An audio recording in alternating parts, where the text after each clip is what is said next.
Greetings, ladies and gentlemen. It's beautiful March 31st, 2020. Coming up in the Crusty Canuck Podcast, more pandemic BS, panic, and of course, our beloved government giving themselves a pat in the back and a raise with our tax dollars.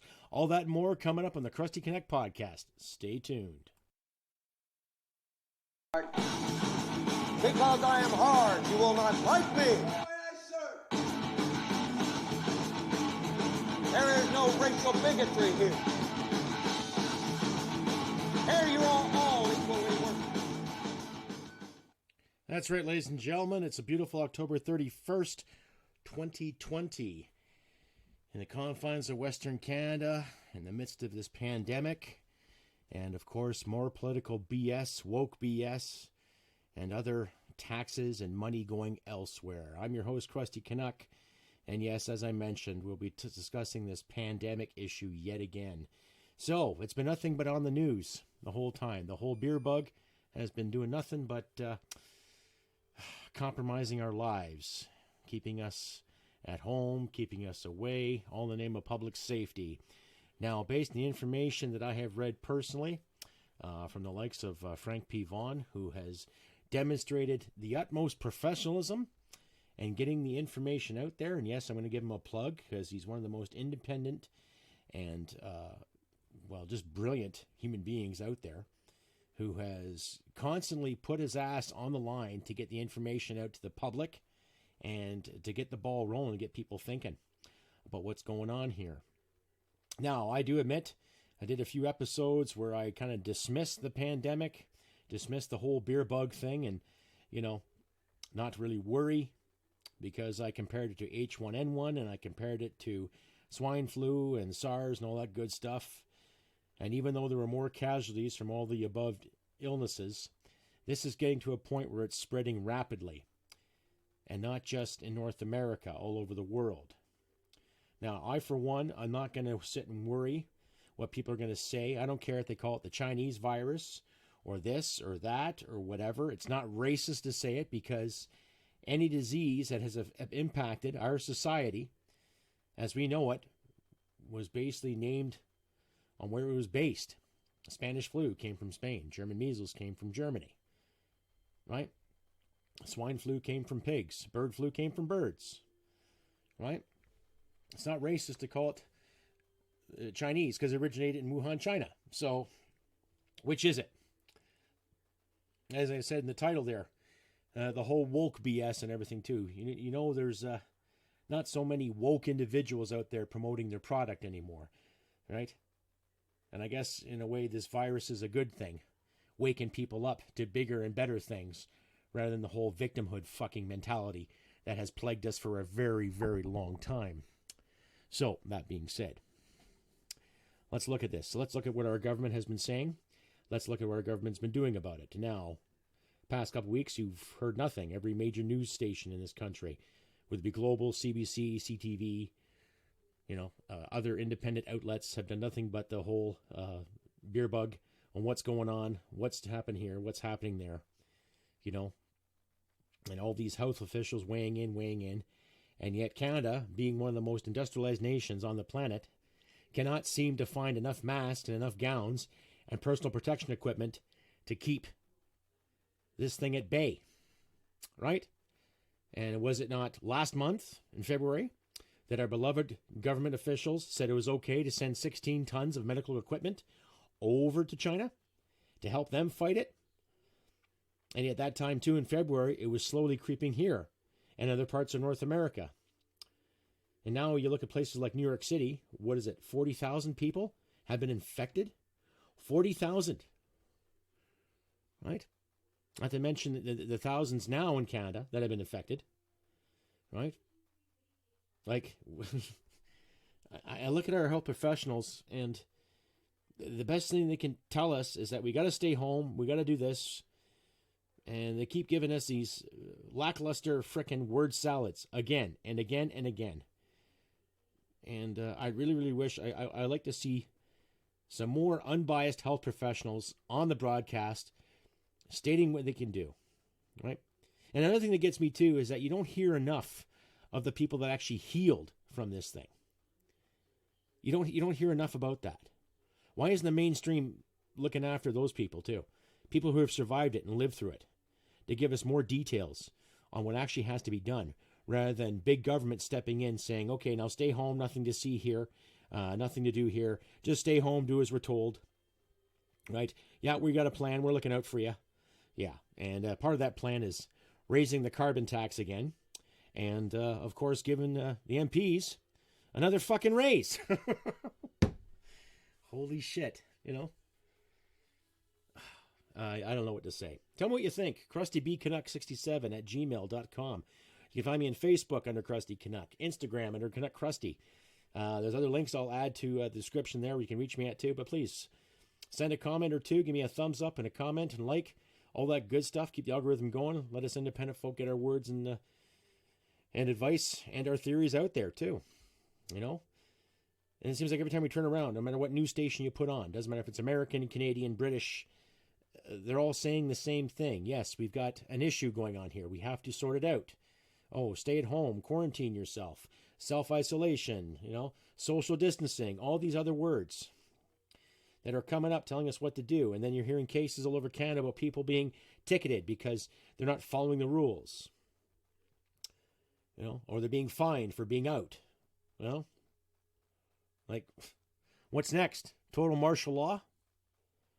Is that the new thing? Right? And it's all these new rules and regulations keep coming down and keep turning to the pipe, telling us what we have to think, what we have to say. And that cough was from smoking, ladies and gentlemen, not from, you know, Corona. So, or Corona. Anyhow, what do we have to think here when it comes to where we're going to be and what we got to do, you know? Luckily, my wife and I, we're still employed. You know, we have essential services on our resume, so I guess we're good to go. Needless to say, there are people out there that are less fortunate. And what gets me is that the government's always come up with this plan to pay this and pay that, and we're going to invest another $2 billion in procurement. And I'm sitting here going, that should have been done already, considering the status we have in our healthcare system, considering the amount of people that have benefited through our healthcare system, and yet we don't have the basic means to look after our healthcare practitioners in this time of crisis. Right? Okay, again, of course, let's give it all away, right? You know, let's help the nations out that worry about gender parity, and let's help China because we know the liberal government just loves the basic dictatorship, right?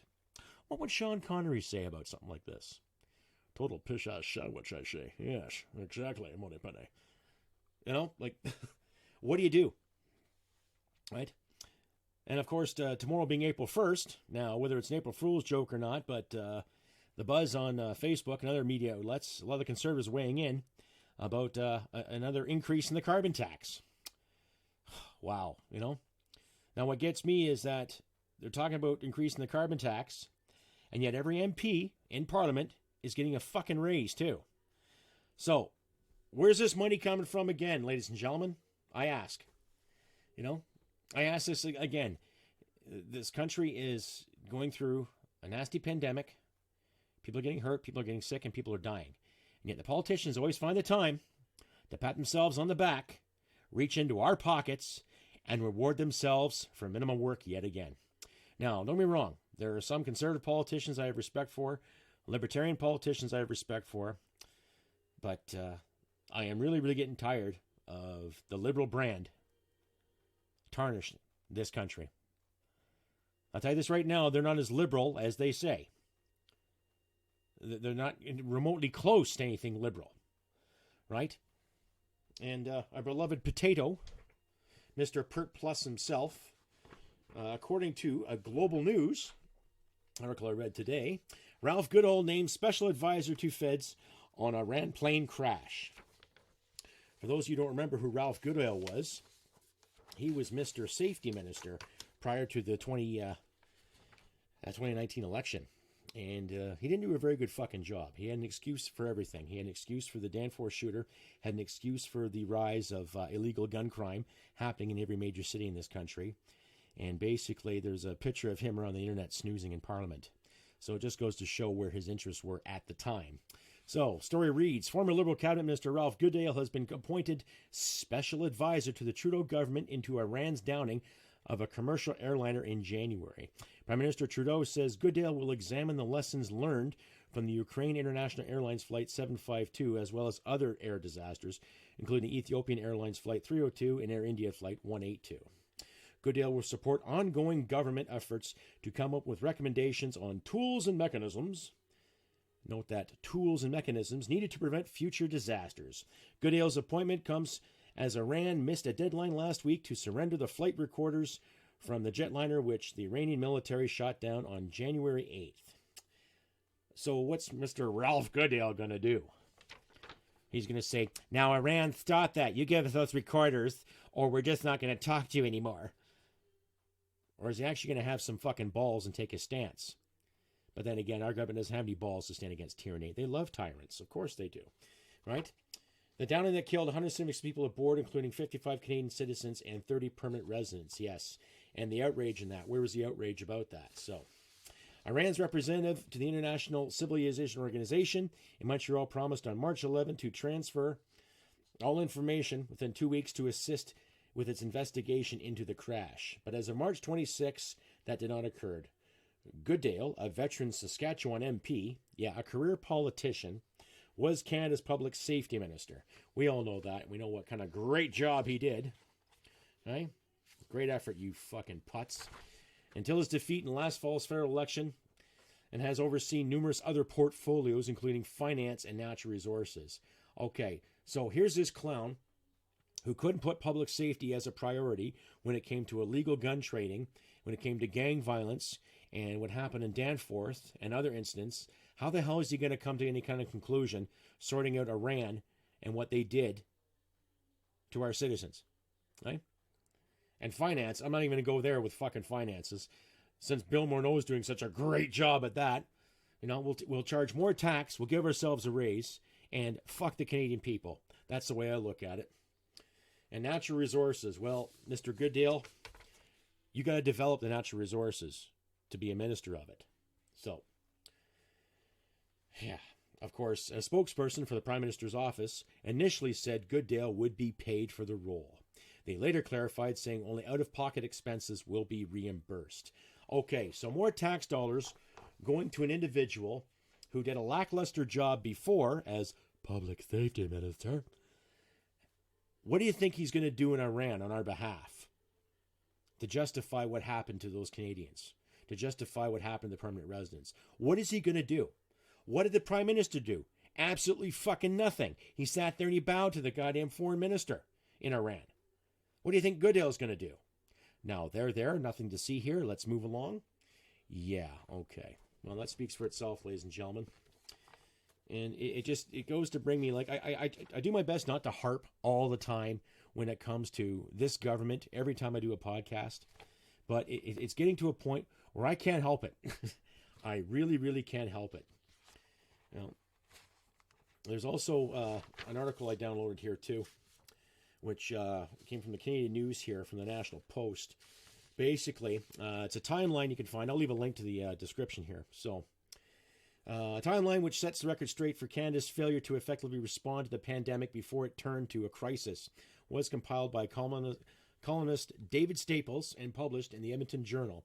The timeline, which has been updated and split into 3 parts, documents the handling of this pandemic using actual comments from Dr. Theresa Tam, Canada's Chief Public Health Officer, and other Canadian public officials. Canada's action and response compared to what information was knowable at the time. For 2 months, from the end of January to the sudden change regarding border controls to the end of March, Tam insisted that borders were not capable of stopping something like a virus and that the risk to Canadians remained low. 29th January 2020, Tam is quoted telling Parliament that no actions should be taken to stigmatize the Chinese population, saying, they will be asked to take measures beyond what is currently the public health evidence. It is a matter of balance when you're restricting someone's freedom, essentially to move about in the community after return. I think that's not something we would take lightly. Of course, now everyone's freedom is being restricted. So, that being said, as a medical professional, she should bloody well fucking know better. It's got nothing to do with skin, culture, or what country you're from. There's a pandemic that came from one nation, and it's going all over the world. Now, I'm not condemning any Chinese Canadian, any Chinese American, anybody of Chinese descent. It's just, we all know it originated in China. Okay? It's not an attack on the Chinese people. It's an attack on the government and the crazy leadership that's backing it up. Okay? January 31st, 2020, Parliament was told that we were lucky that Tam was an expert advisor to this very committee when talking about the following World Health Organization recommendations. Those recommendations turned out to be deeply flawed. In part 2 of the article series, Edmonton Journal documents how Canada, under Tam's advice, was more concerned with fueling racism than protecting against the virus crossing the Canadian border. On the 1st of February, Trudeau attended a Lunar New Year celebration saying there is no place in our country for discrimination driven by fear and misinformation. And yet, your government, Justin, has driven fear and misinformation towards gun rights, towards veterans, towards seniors, and towards polluting the fucking water. Right? Yeah, hypocrite. In part 3, on March 5th, 2020, Trudeau denounces calls to restrict borders, saying there's a lot of misinformation out there and there's a lot of knee-jerk reaction that isn't keeping people safe. Now, the resistance to reacting dramatically to the threat did a sudden about-face at the end of March with Theresa Tam calling for Canadians to help plank the curve of the viral spread. Okay? The problem is that, according to our government, there was no curve to worry about until it was too late. At a point where the problem became undeniable, Tam went from telling us not to be racist to telling us that it was up to sick Canadians to now change the fate of our country. Well, you guys have changed the fate of our country by taking more money, taking your sweet goddamn time getting things done. Now I'm going to take Frank Vaughan's advice. Wear a face mask. Be careful. Wash your hands. Right? Do what you can. Help your neighbors out the best of your ability. My wife and I last week, we helped a couple of our neighbors out. A mutual friend of ours needed assistance with her mother. I went and picked up some groceries for her mother just to make it easier. A little disappointed that I didn't take any money for it, but I told her to pay the money forward. Give it to a Legion or give it to another charity that's in need. Right? It starts with us citizens here. And starts filtering out the poop that we call leadership in this country. While no public office can be expected to act without error in the face of a new disease, it would be important to the future of Canadian society to keep an accurate public record so we can learn from our mistakes. While they say that, while they say they want to learn from our mistakes, yet they annihilate 100 years worth of data, right? Catherine McKenna had the urge or the nerve to sit there and praise Goodale for looking after Canadians when they blatantly haven't, right? So when it comes to safety and when it comes to looking after Canadians, they fail. As far as I'm concerned, our government has failed, ladies and gentlemen. They have failed to procure things properly. They have failed to save for a rainy day. And they have failed to look after things properly.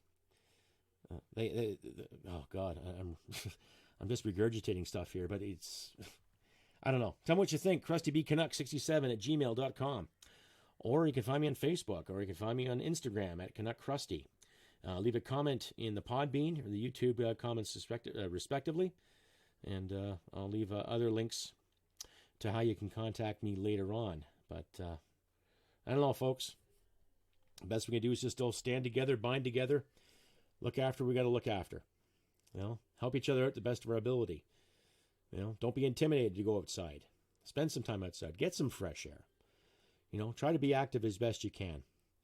But try to be sensible, Don't hoard toilet paper. Don't hoard anything, right?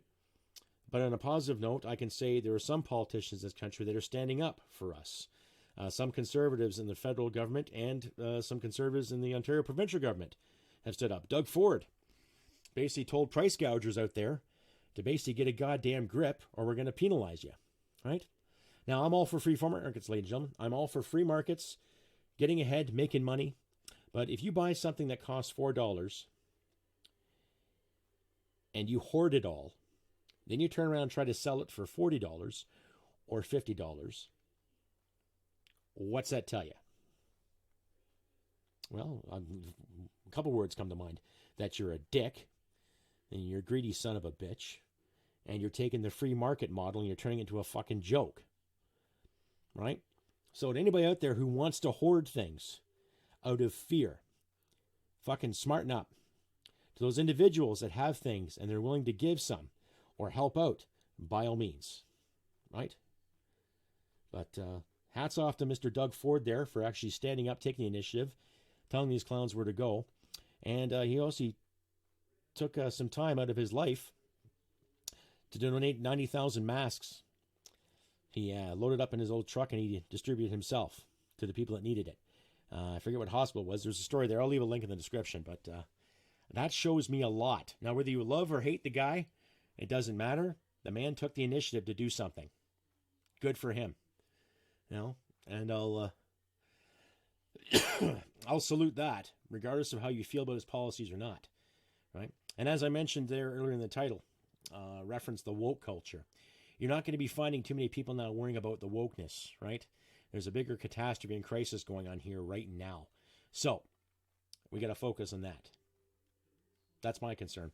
My concern is focusing on what has to be done to help people out here and to get rid of this issue. And so people can walk around freely and carry on.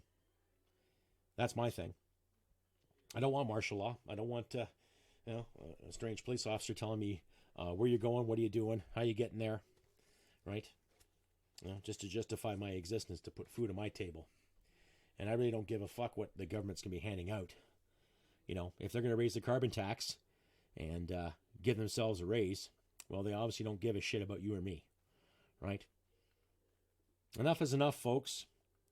You would think that these clowns would actually stand up and look out for our best interests and start telling us the truth and start taking responsibility and finding us viable solutions to said crisis. But what are they doing? Right? Giving us lip service, giving themselves a raise, charging more tax. What better way to bring in another tax than a catastrophe, eh? Yeah, okay. So those individuals that actually voted Liberal this time around. Told you. You were told, right? Tobacco. Right? You were told. And what have you done? You know, I'm not blaming the Liberals on the people that voted them in. I'm blaming the Liberals for being what they say liberal, but we all know they're fucking totalitarians, right? We all know that they're not fucking here for us. They don't want to be here for us, you know? They want to say, okay, we're going to look after this, look after that for you. We're going to make all this money. We're going to print all this money. We're going to give it out to the population and then turn around and tax you some fucking more, even though we're in debt to the wahoo. So whoever thought taxation leads to prosperity, bullshit. Okay? So we'll see tomorrow if they actually pass this carbon tax again. We'll see tomorrow if they actually put this fucking thing forward. And for what? And for whom? You know? What's the overall fucking purpose for it? What's it going to prove? Nothing. Except more dissent, more degradation, more bullshit. Right? What's it going to lead to? You know? Is it going to lead to actual prosperity? We're going to find a way to cure this thing? You know? Or is it going to be fighting in the streets? I don't know. I don't want to see violence. I want to see unity. I want to see Canada come out of this strong. I want to see Canada succeed. But we can't succeed when we're being told one thing when people mean another. We can't succeed when we're being taxed into so-called prosperity. Right? How can a government sit there and saying, oh, this money will go back in your pocket when you're taking it off our paychecks and demanding it every time we put gas in our car or turn the heat on or buy groceries to look after things? We're going to have to go back to the days where we have to come together as a community and hunt a woolly mammoth and as a collective. I don't want to. I like my freedom. I like my liberty. And so should you. Anyhow, tell me what you think. Reach me at crustybcanuck67@gmail.com or on Facebook under Crusty Canuck, on the Instagram, Canuck Crusty, and via here, Podbean, YouTube alike. Send me a comment. Give me a thumbs up. Let's get the algorithm going. Help us independent folk out too. And if you'd like to donate, please do. I'll leave links to that as well. I'm not going to ask you for cash now in this time of need, but if you can donate $2, $5, by all means, please do. You know, every little bit helps, ladies and gentlemen. And if you do donate $5 to $10 a month to any of my subscription pages, I will mail you a free t-shirt. That is right. I will give you a t-shirt of your choice from my Teespring line. And just pick one there. Let me know via email, and I'll get it to you as soon as I can. And I also have a mailing address. If you actually want to write me a letter or send me something or whatever, by all means, use that address to the best of your ability. And send me a card or two. Anyway, carrying on. More of this woke BS and all this celebrity gossip too. God, it's the whole social media's aspect out there when people talking about unity and let's overcome and singing Imagine and all this good stuff. And I don't know what to say about that. It's nice to hear kind words from people, but in the same sense, if you live in a big goddamn mansion and you're making 6 or 7 figures a year, or 6 or 7 figures a picture, or 6 or 7 figures an album, or whatever else you goddamn do, then I really don't think you're hurting as much as the rest of us blue-collar folk. You know, who've got to live day to day, hand to mouth, paycheck to paycheck. Sentiments are nice, but sometimes I just wish, what are you people grounded in when it comes to all these virtue that you guys promote? Okay? What are you grounded in? You're not reality-based for sure, because you've been catered to all your life since you became famous.